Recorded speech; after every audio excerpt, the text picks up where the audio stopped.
Shalom adik-adik, apa kabar? Selamat pagi. Hari ini kita akan sama-sama kebaktian di sekolah minggu Gereja Kristen Jawa Bandung. Udah siap adik-adik? Kita akan bersama-sama memuji nama Tuhan dan kemudian kita juga akan mendengarkan cerita firman Tuhan. Ayo adik-adik. Shalom adik-adik. Sekarang kita akan menyanyikan lagu yang pertama. Judulnya Kami Puji Dengan Riang. Ayo Mbak Ririn. Makasih Kak Radia.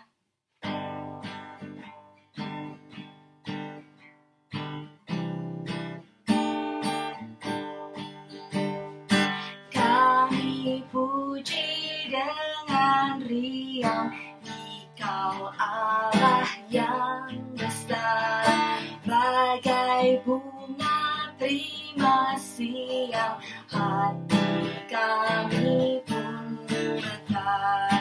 Kabut dosa dan derita, kebimbangan telah lenyap. Sumber suka yang abadi, di sinar-Mu menyerah.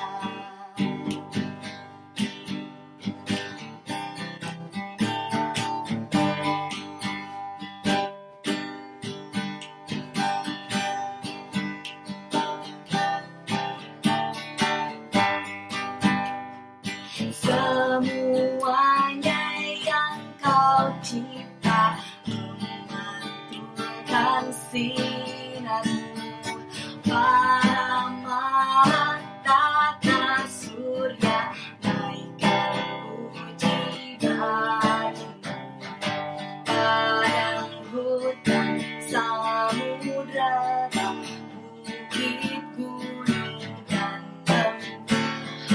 ada satwa bergembira, raja kami pun serta.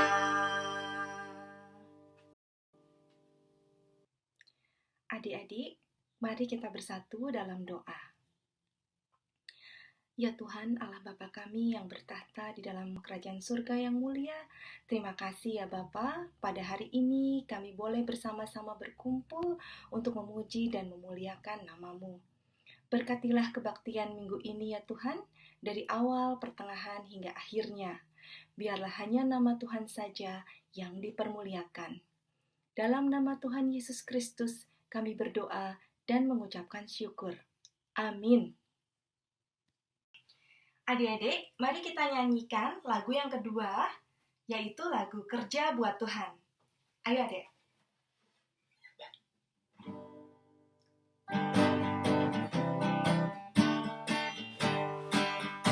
Kerja buat Tuhan, Selalu manis, Dia tanpa upah. Selalu manis. ayo kerja buat Tuhan, sungguh senang-senang dipanggil Tuhan, selalu manis membawa diri ke ladangnya Tuhan, saudara, ikut Tuhan, selalu manis. Mana-mana Tuhan panggil, mana-mana Tuhan panggil, Mana-mana Tuhan panggil, mana-mana Tuhan panggil. Saya kerja di ladangnya Tuhan. saya kerja, Saya kerja di ladangnya Tuhan. Saya kerja di ladangnya Tuhan. Adik-adik, sekarang kita akan berdoa sebelum kita mendengarkan firman Tuhan. Mari kita berdoa adik-adik. Ya Tuhan Allah Bapa kami yang bertahta di dalam kerajaan surga, terima kasih ya Bapa, kembali lagi kami hadir dan kami datang kepadamu Bapa untuk mempersiapkan hati kami mendengarkan firman-Mu. Berfirmanlah Tuhan, kami sedia dan siap untuk mendengarkan. Dalam nama Tuhan Yesus Kristus, Kami berdoa dan mengucapkan syukur. Amin. Bacaan kita kali ini diambil dari kitab Perjanjian Baru, yaitu di dalam Kisah Para Rasul pasal yang ke-13 ayat 4 sampai 12. Judulnya adalah Saulus dan Barnabas di Siprus. Demikianlah bunyi firman Tuhan. Oleh karena disuruh Roh Kudus, Barnabas dan Saulus berangkat ke Selekia, dan dari situ mereka berlayar ke Siprus. Setiba di Salamis, mereka memberitakan firman Allah di dalam rumah-rumah ibadat orang Yahudi. Dan Yohanes menyertai mereka sebagai pembantu mereka. Mereka mengelilingi seluruh pulau itu sampai ke Pafos. Di situ mereka bertemu dengan seorang Yahudi bernama Bar Yesus. Ia seorang tukang sihir dan nabi palsu. Ia adalah kawan gubernur pulau itu, Sergius Paulus, yang adalah orang cerdas. Gubernur itu memanggil Barnabas dan Saulus karena ia ingin mendengar firman Allah. Tetapi Elimas, demikianlah namanya dalam bahasa Yunani, tukang sihir itu menghalang-halangi mereka dan berusaha membelokkan gubernur itu dari imannya. Tetapi Saulus, juga disebut Paulus, yang penuh dengan Roh Kudus menatap dia dan berkata, "Hai anak iblis, engkau penuh dengan rupa-rupa tipu muslihat dan kejahatan. Engkau musuh segala kebenaran. Tidakkah engkau akan berhenti membelokkan jalan Tuhan yang lurus itu? Sekarang, lihatlah, tangan Tuhan datang menimpa engkau, dan engkau menjadi buta. Beberapa hari lamanya, engkau tidak dapat melihat matahari." Dan seketika itu juga, orang itu merasa diliputi kabut dan gelap. Dan sambil meraba-raba, ia harus mencari orang untuk menuntun dia. Melihat apa yang telah terjadi itu, percayalah gubernur itu, ia takjub oleh ajaran Tuhan. Demikianlah firman Tuhan, syukur kepada Allah. Kisah Para Rasul 13 ayat 4-12 menceritakan tentang pelayanan Paulus dan Barnabas di Pulau Siprus. Setelah mengalami pertobatan, Saulus yang kini dikenal dengan nama Paulus memiliki semangat yang berkobar-kobar untuk menceritakan tentang kasih Kristus ke berbagai tempat.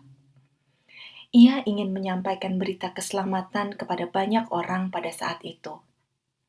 Dipimpin oleh Roh Kudus, ia juga memiliki kerinduan agar orang yang mendengar kabar baik ini dapat menjadi percaya dan memiliki pengharapan akan damai sejahtera di dalam Yesus Kristus. Paulus dan Barnabas berlayar ke Pulau Siprus, lalu berjalan dari satu tempat ke tempat lain, dan sampailah ia di satu daerah yang bernama Pafos. Saat itu, Pafos dipimpin oleh seorang gubernur, namanya Sergius Paulus. Ia seorang pemimpin yang pandai, cerdas, dan senang belajar akan hal baru untuk memperkaya ilmu dan pengetahuan. Berita tentang kedatangan Paulus dan Barnabas sampai ke telinga Sergius Paulus sang gubernur. Ia ingin memanggil Paulus dan Barnabas ke istananya untuk bercerita secara langsung tentang Tuhan Yesus. Gubernur ini memiliki seorang kawan yang bernama Bar Yesus atau Elimas, yang dikenal sebagai penyihir. Sejak kedatangan Paulus dan Barnabas di Pafos, ia merasa terancam. Ia takut kabar baik tentang Yesus nanti akan mengubah kepercayaan gubernur, kepercayaan masyarakat di sana yang mungkin nantinya jadi tidak percaya sihir lagi. Mungkin Elimas takut kehilangan pekerjaannya sebagai penyihir. Nah, adik-adik, kita dengarkan sedikit fragmen singkat tentang keberadaan Paulus, Barnabas, dan bagaimana Ia menceritakan tentang Tuhan Yesus kepada Sergius Paulus dan Elimas. Selamat mendengarkan adik-adik. Wah, akhirnya kita sampai di Siprus Barnabas. Baru sebentar kita di sini dan sekarang Gubernur Sergius Paulus memanggil kita untuk menceritakan tentang Yesus. Yang mulia gubernur adalah seorang yang cerdas, Paulus. Ia harus mendengarkan kebenaran tentang kabar baik ini. Ayo kita segera ke sana. Selamat datang di Pafos, Paulus, Barnabas.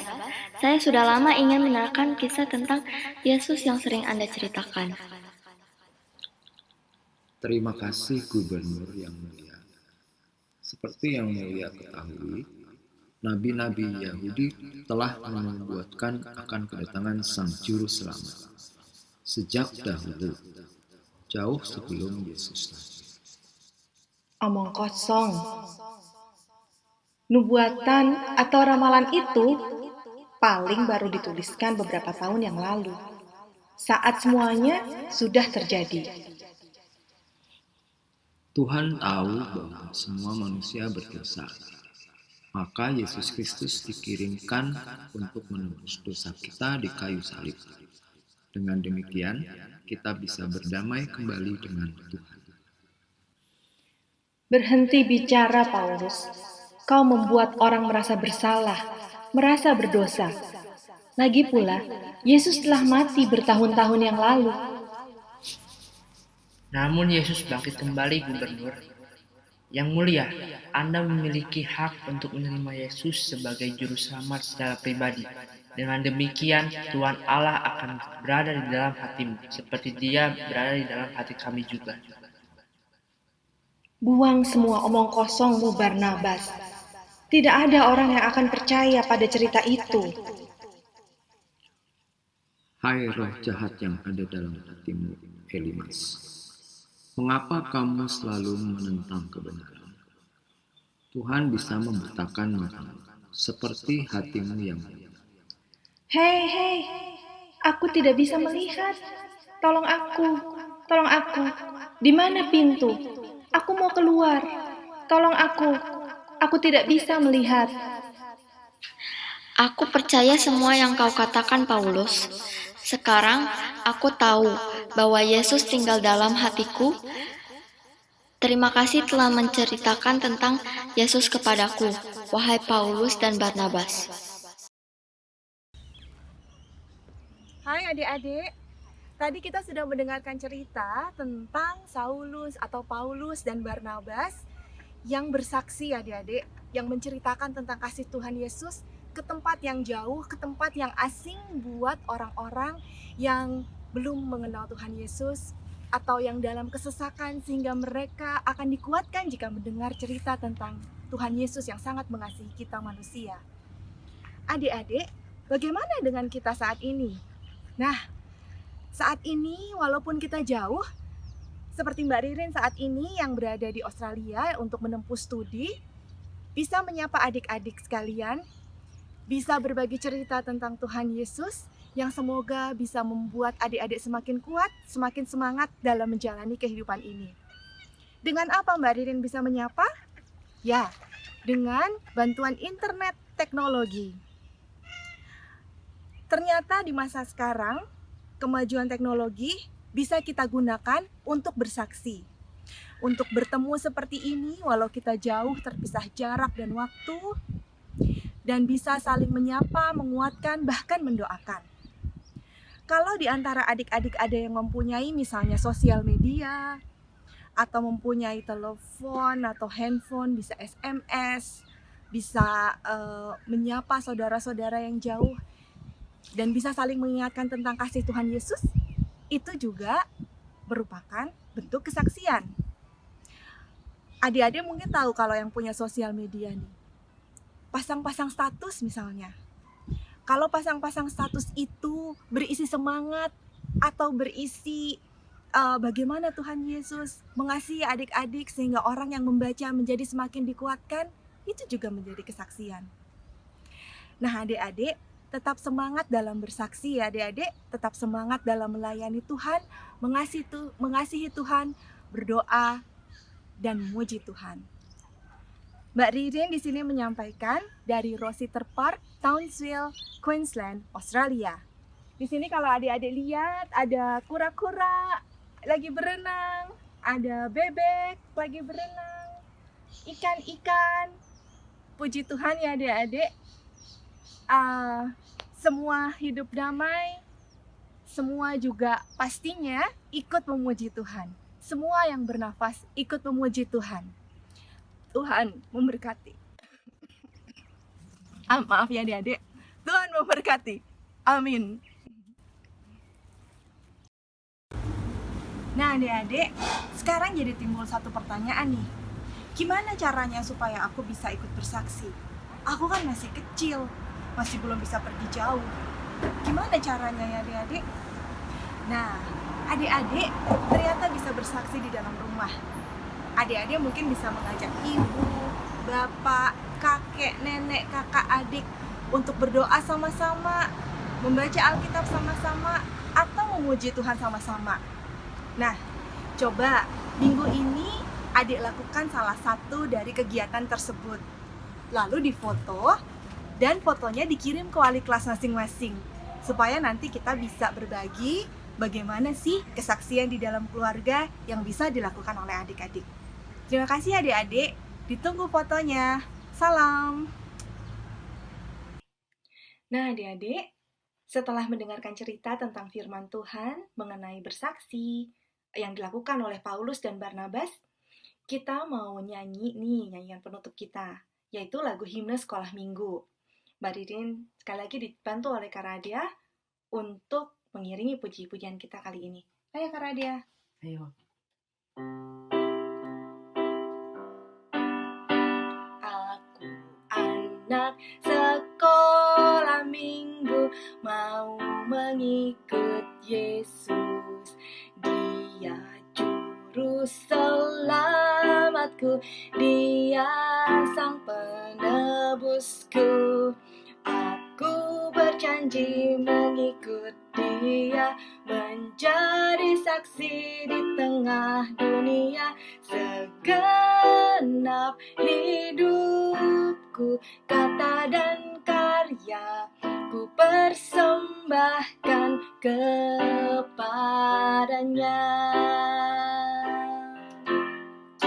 Aku anak sekolah minggu, mau mengikut Yesus. Dia juru selamatku, Dia sang penebusku.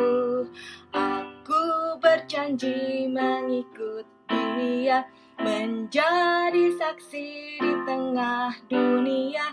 Segenap hidupku, kata dan karya, ku persembahkan kepadanya.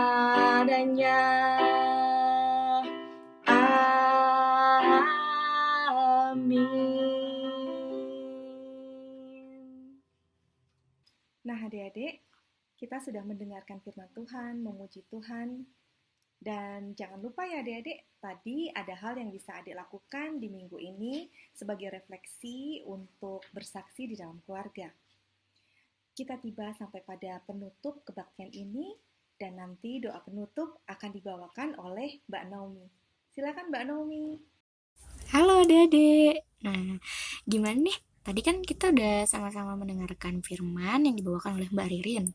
Tadi juga kita udah bernyanyi bersama, kita udah pujian diiringi oleh Mas Radia. Nah, kita mau mengucapkan terima kasih untuk Mbak Ririn, untuk Mas Radia, terima kasih ya untuk pelayanan sekolah minggu di hari ini. Dan sebelum Mbak tutup ibadah hari ini, Mbak mau memberikan beberapa pengumuman. Sebelumnya Mbak mau mengingatkan untuk adik-adik yang mau mengirimkan persembahannya bisa melalui nomor rekening di bawah ini, oke? Nah, buat adik-adik yang sudah mengikuti ibadah sekolah minggu bisa langsung mengisi absen online. Ingatkan wali kelasnya masing-masing ya kalau kita ada absen online, oke?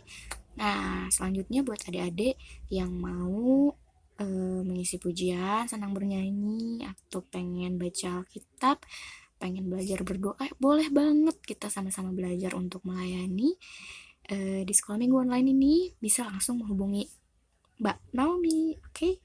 Nah, sekarang mari kita tutup ibadah kita dengan sama-sama berdoa, oke? Kita siapkan tangan kita, kita lipat tangan kita tutup mata kita dan kita siapkan hati kita. Adik-adik, mari kita berdoa. Selamat siang ya Bapak. Pada hari ini kami telah mendengarkan firman-Mu yang dibawakan oleh Mbak Ririn. Semoga dari apa yang telah kami dengarkan tadi, kami dapat melakukannya dengan baik ya Bapak. Semoga kami dapat bersaksi dengan baik ya Bapak. Ya Bapak, pada hari ini kami juga mau berdoa untuk sekolah kami. Semoga kami semakin rajin, kami semakin semangat dalam menimba ilmu. Dan kami juga mau berdoa untuk kesehatan kami, kesehatan keluarga kami. Berkati kami ya Bapak, agar kami selalu diberikan kesehatan di tengah pandemi corona ini. Dan semoga negara Indonesia selalu dipulihkan dari pandemi ini. Ya Bapak, sekian doa yang tidak sempurna ini kami alaskan hanya di dalam nama-Mu. Kami berdoa dan ucap syukur. Sama-sama kita katakan haleluya, amin. Terima kasih ya adik-adik yang telah mengikuti ibadah sekolah minggu di hari ini. Selamat hari Minggu, sampai berjumpa minggu depan. See you.